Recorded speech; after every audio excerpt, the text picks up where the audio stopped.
Dentro de la numismática, ¿qué pasó en los últimos 20 años, por ejemplo, con los billetes? Los billetes se valorizaron muchísimo. Los billetes se valorizaron muchísimo por varias razones. Pero yo creo que principalmente, bueno, lo que hubo fue un auge del coleccionismo del papel moneda. Porque hubo una percepción, hubo un entender que el papel moneda es la forma de dinero por excelencia en el siglo XX, sobre todo. Y en buena parte del siglo XXI. Ya no, porque hoy en día cada vez se hacen menos pagos en efectivo, lamentablemente. Lamentablemente, porque esto va a traer muchas consecuencias negativas. Consecuencias negativas, por ejemplo, para que los niños, por ejemplo, entiendan lo que es el dinero. Porque un niño no va a entender lo que es el dinero, no entiende lo que es el dinero si no lo ve, si no lo toca. En las escuelas francesas, suizas, británicas, no sé, en España, en el siglo XIX, en el siglo XX, hasta el comienzo del siglo XXI, era común que hubiera monedas de juguete, para que los chicos aprendieran cómo comprar, cómo pagar, cómo dar el vuelto, por ejemplo. ¿Sí? Yo tengo monedas de juguete. Tengo monedas de juguete inglesas, tengo monedas de juguete suizas también. Y he visto francesas. Las inglesas eran, sobre todo, las he visto de cartulina, de chelines, 6 peniques, peniques, medios peniques, media corona, ¿no? Florines, ¿no? Bueno. Y las suizas que yo tengo son de aluminio. Y son de 10, 5, 10, 20 rap, medio franco. Bueno. Y esas monedas de juguete servían para que los niños aprendan lo que es el dinero, aprendan cuánto es el valor de las cosas, aprendan a dar el vuelto.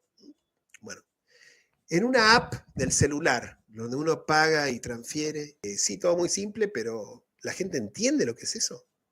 Un niño, ¿cómo aprende? ¿Cómo entiende esto? ¿Entienden? O sea, no tiene el escalón intermedio de una cosa a la otra. Francisco Cabello, profe, ¿usted cree que con el tiempo quitarán todo sistema monetario y dejarán el pago por tarjeta? Quitarán el efectivo, que es decir, el sistema monetario va a existir siempre. Y es probable, puede ser que sí, que se abandone. Pero va a ser una mala idea, va a ser una mala idea en muchos sentidos. En principio la moneda tiene que existir, no hay nada que hacer. La moneda tiene que existir. El efectivo tiene que existir. La moneda y el papel moneda, básicamente.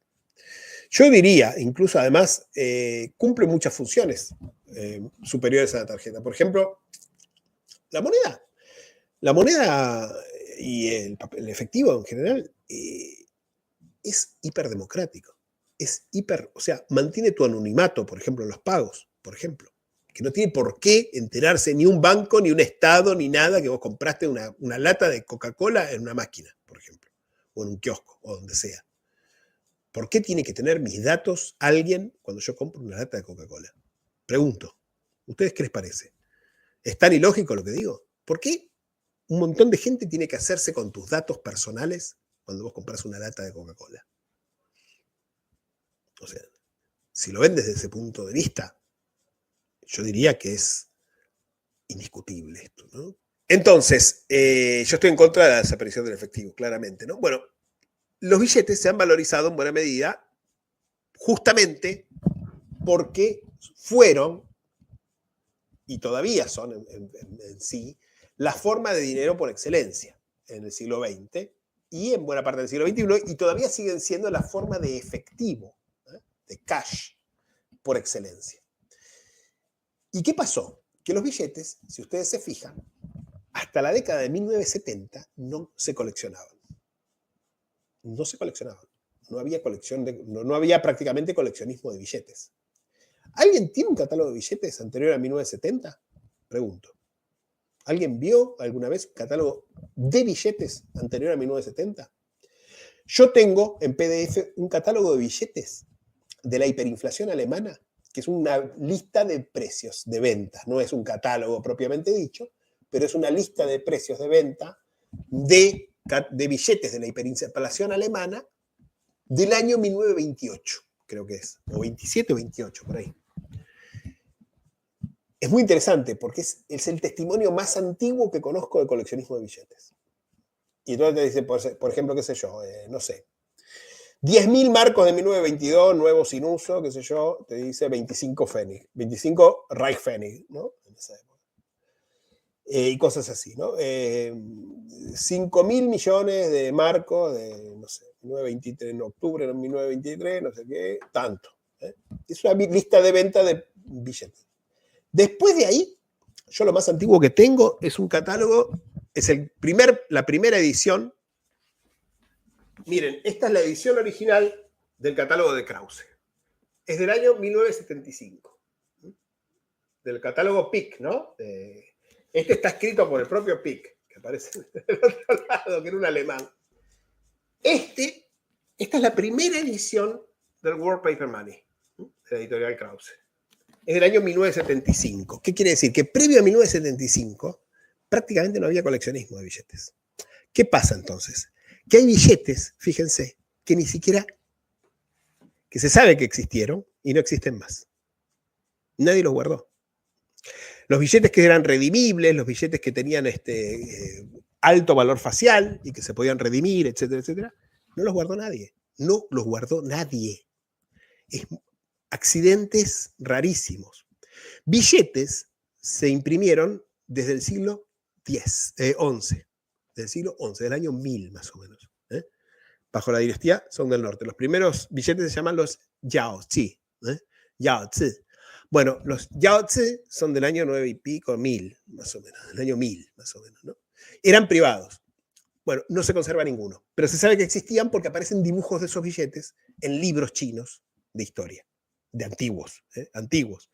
Bueno, después se sabe, por ejemplo, que la dinastía Jin, que era la dinastía tártara del norte, que fue conquistada por los mongoles, hacia el año 1100 y pico, imprimía billetes. Y de hecho, no solo imprimía billetes, inventaron, ¿saben qué? El Banco Central. Inventaron el Banco Central y tuvieron una hiperinflación. No quedan billetes ni uno. O sea, imagínense, hubo una hiperinflación, pero no se encontró ni un solo billete.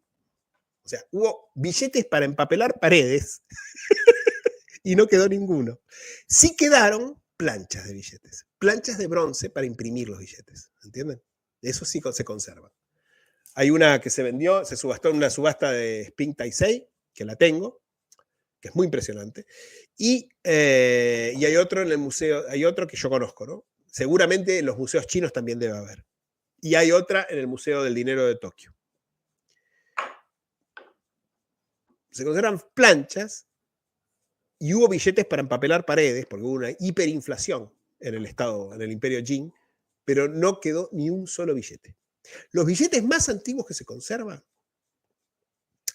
son los billetes mongoles.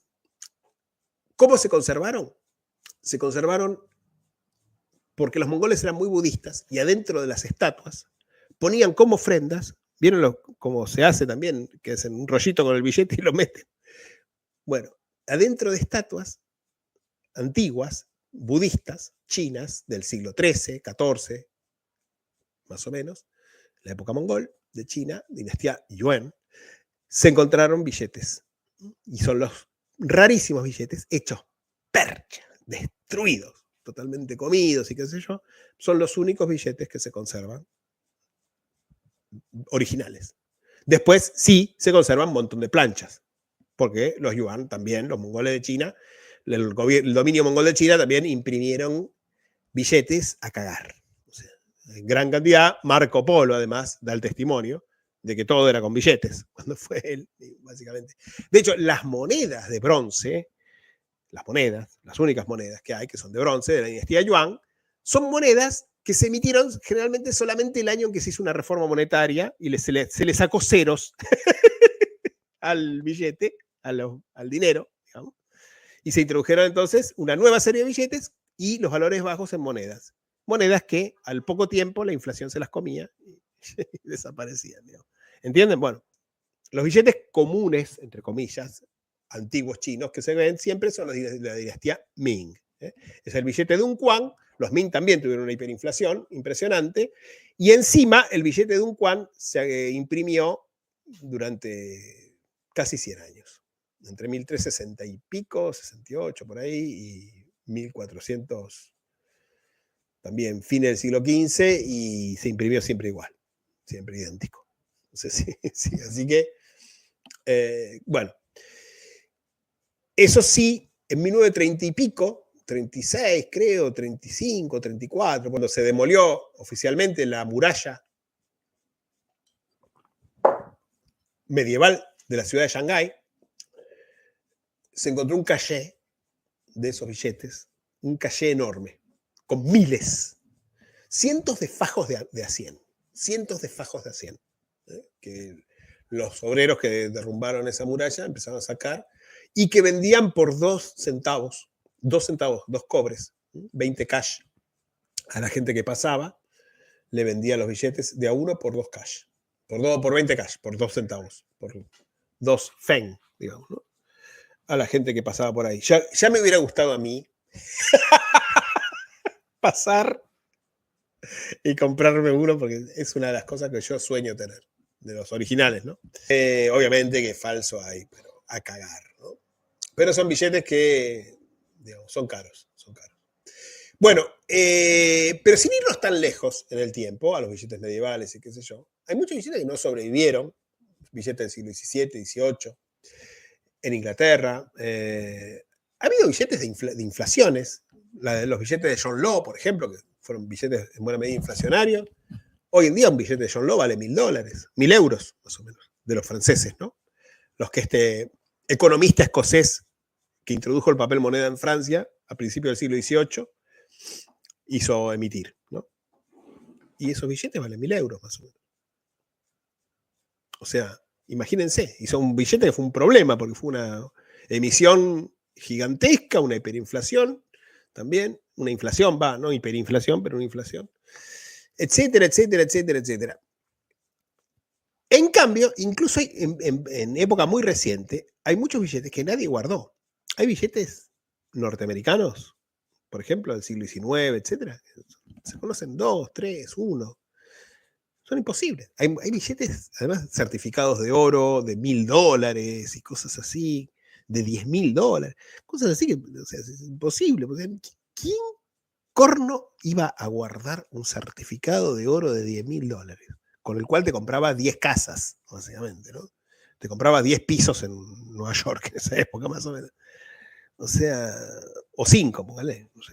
¿Entienden lo que les digo? O sea, bueno, todo eso, por ejemplo, hay billetes que se saben cuántos quedaron sin redimir, por ejemplo.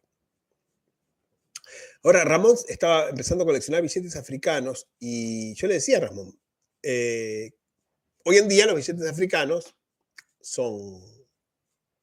se consiguen muchos, podés comprar muchos billetes africanos muy lindos por muy barato, por €1 menos incluso, ¿no? Pero al mismo tiempo, fíjate que hay billetes que no vas a conseguir en tu puta vida. O sea, hay billetes que son imposibles.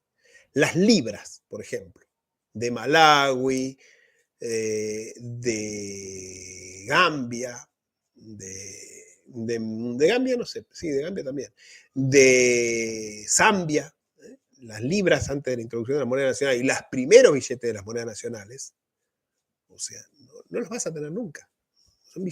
¿Quién guardaba una libra, que básicamente era el sueldo de una persona en un mes, en Zambia, en 1967, o 64, o 65, o 66, o lo que sea, ¿no? A mediados de la década del 60, cuando se emitieron esos billetes? ¿Quién guardaba eso? Nadie. Esos billetes no existen. Esos billetes no existen.